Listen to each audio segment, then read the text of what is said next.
you are passionate about. So I will come to that in just a moment. So the second myth is, you know, it requires a lot of corporate or business experience. If you're too young, you cannot do it. So even when I was starting off my business, a lot of people were telling me, it is not possible, you're too young, gain some corporate experience, you should have 20 years of experience to start your own business, this is not the time to start your business. So these were a lot of people who will share their beliefs, something which people were not able to do themselves. They will try to poke you and tell you that, okay, you can't do it, you can't do it. But don't listen to people, don't listen. So I want to share this amazing inspiration about Ritesh Agarwal, who started at the age of 18. He was literally, he was a college dropout to be such a successful, to build $1 billion company right now. So he started at the age of 18. Okay. And he used to love traveling, so he used to go visit different places. He used to go to hotels and request the owners to let him stay for free. And he said he used to literally have like a barter system with these hotels and tell them that, okay, let me stay here for free, I will market your hotel, let me do this for you, let me bring sales for you. So he was so obsessed with, like, trying to change, and bring sales for the hotel industry, because he noticed there are so many hotels which are fairly doing, are good hotels, but they are not doing any business.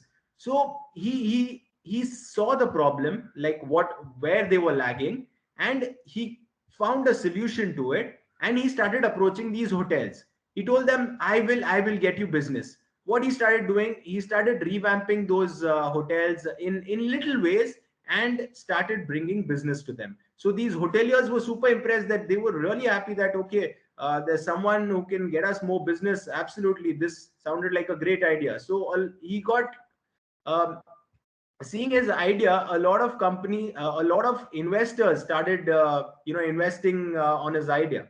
So that's how he's made it to $1 billion company.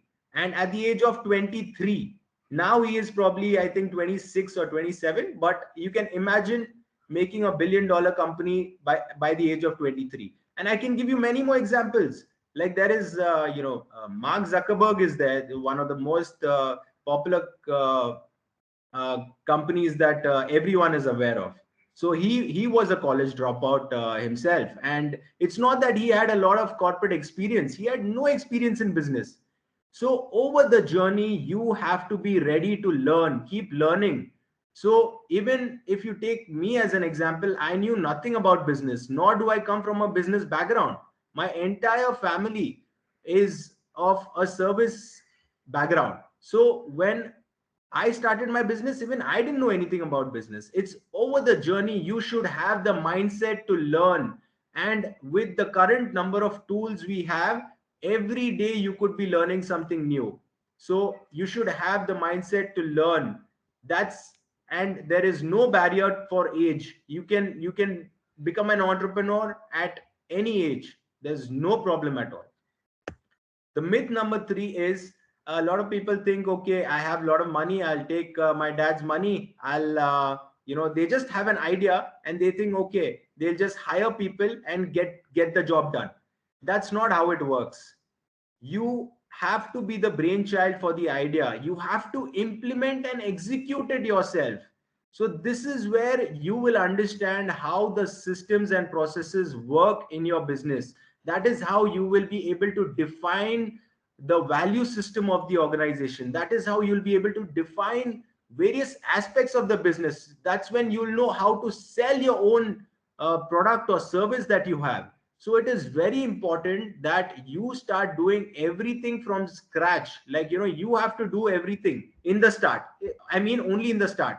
So once you understand the different intricacies of your business, then you can start creating processes and systems where everything is in place. And then you can free yourself from every system and become more in charge of the strategy and the overall growth of the company. So again, this is a myth where people think, business is a lot of risk. It is stressful. You have to do everything from scratch. It's a lot of hard work. See, I am not saying that it is easy. Okay, it is simple. Okay, it's not that if you follow certain principles, it is not risky. And when it comes to risk, there are tons of service based businesses which have zero risk, absolutely zero risk. So even when it comes to business, when you take high risk, there is high reward also. So this is a very simple principle, where there is, even if you invest in mutual funds, you would know that where there is high risk, there is high return as well. So same goes with businesses. However, I just want to remove this idea of risk within you, that there are so many businesses right now which have absolutely no risk, and you can get started with zero to no investments as well. And when it comes to the stress, there are quite a lot of entrepreneurs who go through a lot of stress. That is because they don't have systems and process in place, and also they are doing things which they are not passionate about. So it is important you do something that you're really passionate about. I will come to that in the coming slides. So it is really important to build a holistic mindset. Okay, and these are some of the most key points that I'll be sharing right now, which will help you. And this comes with a lot of experience. And these are things which I have learned from some of my mentors across the globe. So make a note of these pointers that I'll be giving you. So the first mindset that a successful entrepreneur needs is he should focus on problems. He should be obsessed ki how can I solve a customer's problem? What so start finding problems in your society, in this world. There are so many problems. So all you have to do is find a problem. Like, just look at COVID-19.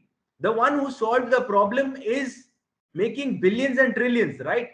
So if you look at Serum Institute of India, by the way, Serum Institute of India is a client of Anika Technologies. So look at Serum Institute of India. They were solving such a big problem. Everyone needs a vaccine right now. What they did was something which is huge. So bigger the problem you solve, the more the revenues are possible. However, the objective should be to solve the problem. Don't focus on the money. Money is just a byproduct, it will come, but focus on the problem. So look at Ola. So what did Ola do? So if you look at Ola, they started when that's when they had gone abroad, and they see that there's something like Uber. Why don't we get that in India, right? So the Indian market was so haphazard. Getting a auto or getting a taxi used to be a big pain. So what they did was they found this problem, the pain point that people had. I could just book a taxi right now sitting at home. I don't have to go out. I don't have to call anyone. I can just use my phone and do it. So it's about finding that problem and getting a solution for the people.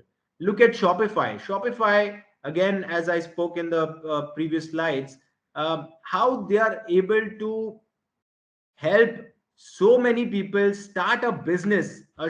You know, each one of you can start a business right away today just on Shopify. It is that simple. It is, you can just set up your e-commerce website and get started. So it is that simple. They have made it, so identify problems and look for solutions that you can solve.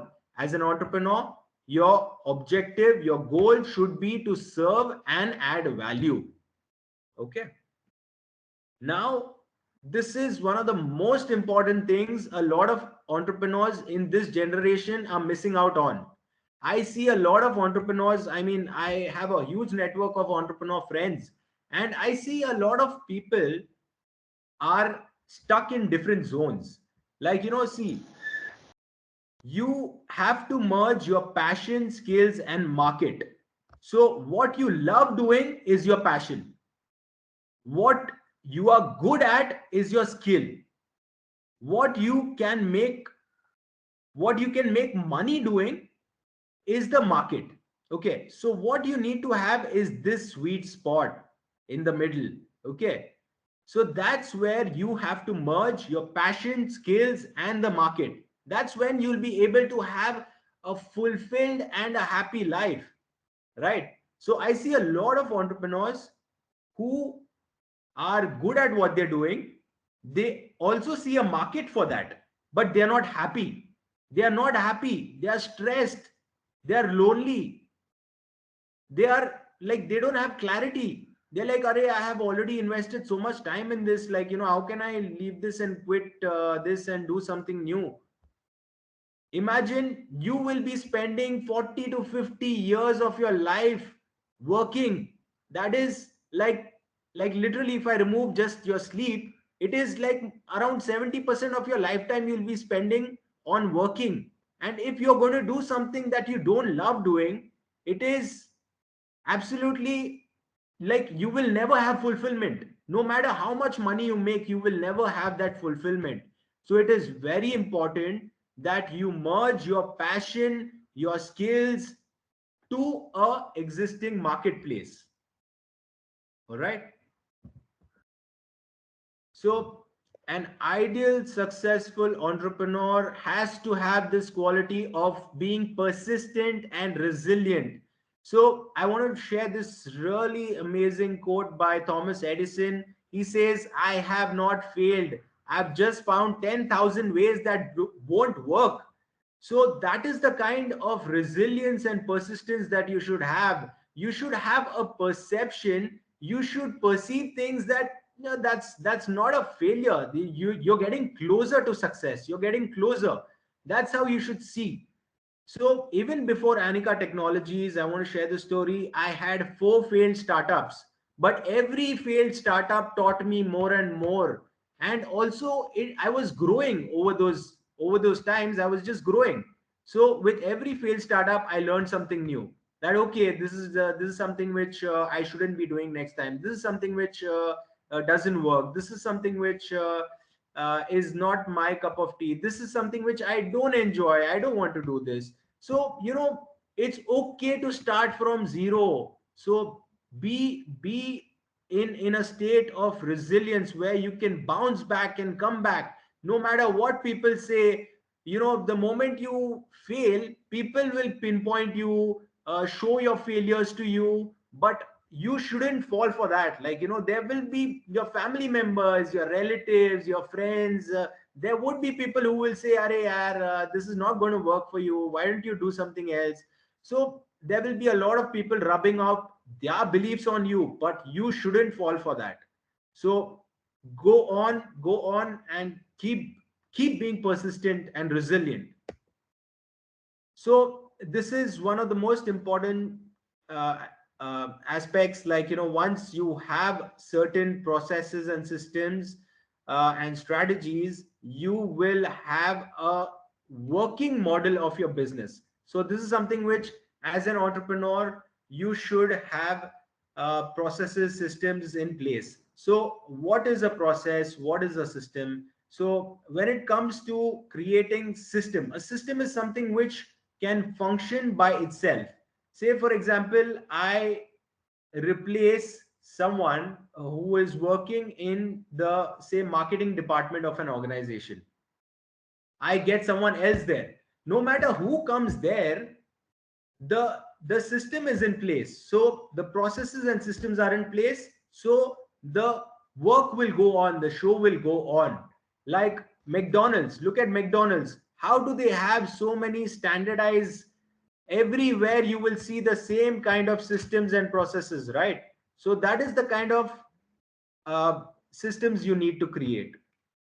Okay, now strategy is it's like a recipe. Okay, so Imagine if you had the recipe for the best chole bhature in India. Okay, don't you think you can make that? Anyone, even a first timer could be able to make that, right? If you were given all the ingredients, how much to add, how much to boil this thing, and every step by step instructions are given to you, wouldn't be possible for you to become that, right? So it is very important to have uh, the right strategy.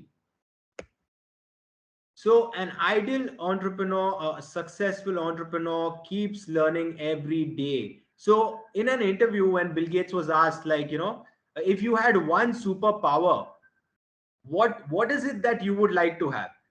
So, Bill Gates said, I would like to be a speed reader. Like, he would, that's what his wish was. Imagine the richest man on the planet wants nothing more like but just to read, like read more. He just wants to read so fast and gain so much information. So it is really essential that you start reading books, start doing training programs. There are websites like Udemy, Coursera, where you can do free courses, absolutely free. And there is YouTube and so many other channels where you can get so much content and absolutely free. So as an entrepreneur, you have to keep learning. And if you also want to get into entrepreneurship, start your journey now. Start learning how different things work. Keep your brain active every day, every day. And there's an amazing book called Zero to One by Peter Thiel for startups. I would highly recommend, if you'd like to, you would purchase that book. So, as an entrepreneur, you should have the objective to serve and provide value. So, this is again something which I mentioned previously, that your core objective, your core goal should not be to make money. Don't chase money. That shouldn't be the core objective. The core objective should be, how can I delight my customers? How can I provide the highest value to them? How is it that I can bring about a change for them? So that should be the main motive, that should be the main goal, and money is just a byproduct. If you are successful in serving and providing value to the society, money will flow to you, money will absolutely flow to you. So, a successful entrepreneur has strong belief systems. So, beliefs are the foundation for the kind of thoughts, the kind of values, the kind of actions you take. So, if you have strong belief systems, you can achieve anything in life. And to set strong belief systems, you have to have you should practice affirmations. I can do it. I This is easy for me. Money comes easy to me. I can be really good in business. So there are different ways you can program your subconscious mind to strong belief systems, which will help you leverage these beliefs. All right. So travel. This is something which a lot of entrepreneurs end up missing. Like, for look at some of the most popular companies in this world. Look at Steve Jobs. Apple started because of a creative inspiration that he had while he was traveling in India. So you can imagine a company like Apple was born because of some sort of a creative inspiration, and that happened because of traveling. Look at Larry Page and the founders of Google. So they started Google when they got the CEO of Google. They started when they were at a festival called the Burning Man Festival in the US. So these kind of activities, when you do, when you travel, there are things which are beyond certain explanations, that you can have those kind of creative inspirations because you are in such emotional and high vibrational states that you can tap into these creative inspirations and you can always also get access to different kinds of problems. There are so many things that you can learn from people. So every time you are traveling, there's something new that can happen, because it's not a mundane life that you're having. So there are, every day you're learning, there are some new neural patterns that get created in your brain. So that is the kind of learnings that you have when you're traveling. There are uncertainties. There's at times your flight can get delayed, at times it can get cancelled. So you get used to different kinds of, even in business, even as an entrepreneur, you will experience these kind of things. You might miss your flight. You might a client might not do business with you. You might lose business. So there are uncertainties which happen in travel. So the same goes with entrepreneurship. There are uncertainties that happen. So you also become open minded to new things and possibilities. So this is one of the most important things that you got to do, is get out of your comfort zone. Start doing new things, start learning new things, start facing your fears. Every day I recommend my employees to definitely, there's traveling, one of the things that I always recommend my employees, do travel, work from anywhere, I don't mind, but do travel, because that teaches you. And you won't believe, even when I ask my employees to travel, when they are traveling, they are more productive. So because you are in much better emotional states, that's when you know your performance also increases. So when you get out of your comfort zone, the comfort of your home, the comfort of everything coming to you on a platter, that is something which is just keeping you lazy and not seeing challenges in life. So start facing your fears, start embracing new things, and start your day by eating that frog. What this means is, you start your day with the ugliest thing that you got to do first. So when you do that, most the task which you have been procrastinating for a very long time, you should start with that. When you do that kind of stuff in the morning, it will give you so much confidence that you will take up bigger and bigger challenges over the day. So that is how you should get out of your comfort zone and start venturing into new things and new avenues and new possibilities. All right, that's it from my end. I'd like to take some questions now.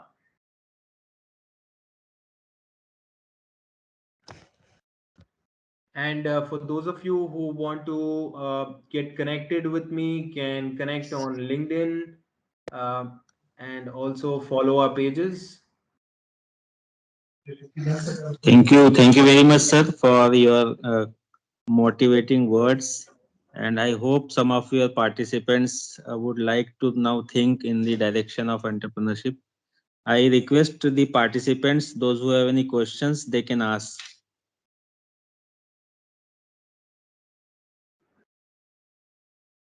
Sir, one of my question is, can you explain some difference between an startup and entrepreneurship? Okay. So they are very much go hand in hand. What a startup is, something which you have ventured into as an entrepreneur. So a startup is something which you have begun, and it's in its nascent stage. So that is something which every entrepreneur gets into.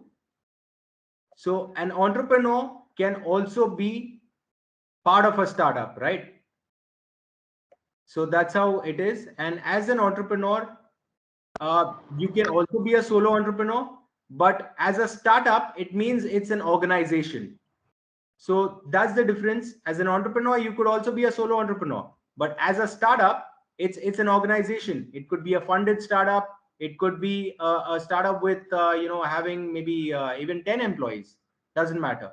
An entrepreneur can also be a solo entrepreneur. So there is a difference. Yeah, okay, sir. Thank you. One of my observation is that there are many government policies for the MSMEs as well as for the startups in every state, as well as Startup India is also there. So, Right. means uh, how better to register our company as a startup or as a MSME? Means, is there any difference or benefit? Yes, you should begin as an MSME only. So see, there are different forms of registration. You can register as a proprietor. You get a shop act. Okay, that is one way of registration. You can do a LLC, limited liability, or you could do a private limited. I would recommend as to begin. Okay, you start as a proprietor. You start as a proprietor and you will get the Udyog Aadhar as well, MSME. You get that and you can get started. This is with a very minimal investment. You can get started. It will cost you nothing, hardly around 2 to 3,000 rupees. You can get this thing done. So this is a best way to start. And as an MSME, you do have benefits. There are companies who are really scared of delaying your payments. So I could give you a couple of examples where the companies have delayed our payments, wherein they had to pay us an interest. So that is a very good thing for startups like us, where the companies cannot take you for a ride. They will have to give you an interest for any delayed payments. So that is one advantage which we were able to reap the benefits of as an MSME. Okay, okay, sir. Thank you. Anyone else want to ask any question? Dipanshu? Sir, you said about Ola that in foreign there was Uber, so they started Ola in India. So it is not like a copy. So see, a lot of startups in India have started with the ideas they got from abroad. Many of them have started off like that. So this is again one of the reasons why people travel abroad, go abroad, bring advanced technologies to India, bring certain. It is a copy. It is a exact copy of Uber, right? However, he solved a major problem in India, right? And he also had a first advantage because they were the first ones to start in India. Uber wasn't the first one. Sir, but I heard that there are problems regarding IP and other things on copying. So see, copying as in see, they have their own technology, right? So the idea, see, nobody is he's not reinventing the wheel. Now nobody says, okay, these tires, the wheel, you can't have same wheel because this was invented by us. It's not like that. You're not reinventing the wheel. The wheels of a car remain the same, right? For all the cars. So this is their own built technology. So the technology is not copied. The idea is copied. The technology is their own technology, their own proprietary technology. So that is not a copy. That is something which they have built. And if that technology wouldn't have been robust, wouldn't have been strong, it wouldn't have sustained as well. Now, see, if anyone wants to start a Ola, it is not a joke because there are about 1,000 people working on in the backend to set up those kind of servers, those systems, those there's so much of backend development that goes into it. It is not a joke to have that kind of technology.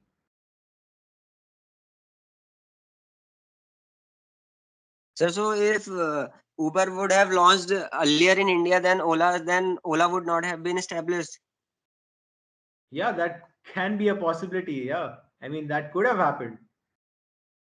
Or maybe they wouldn't have got that market share as much as they have right now.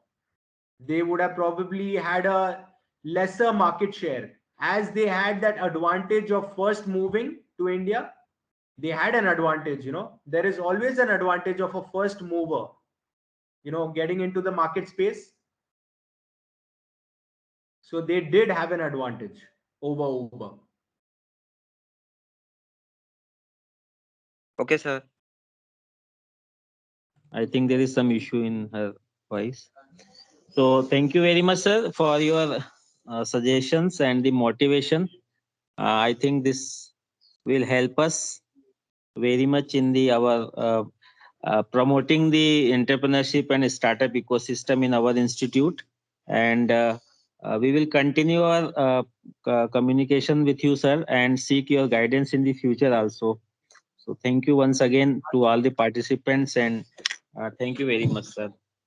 Thank you. Thank you so much for having me here. And all those people who need any sort of assistance, who need any help, I am more than willing to help you guys venture into your entrepreneurship journey. I would be more than happy to help you guys get started. Thank you. Thank you very much, sir. Bye bye. Have a nice day. All right. You too. Have a nice day. Goodbye, everyone.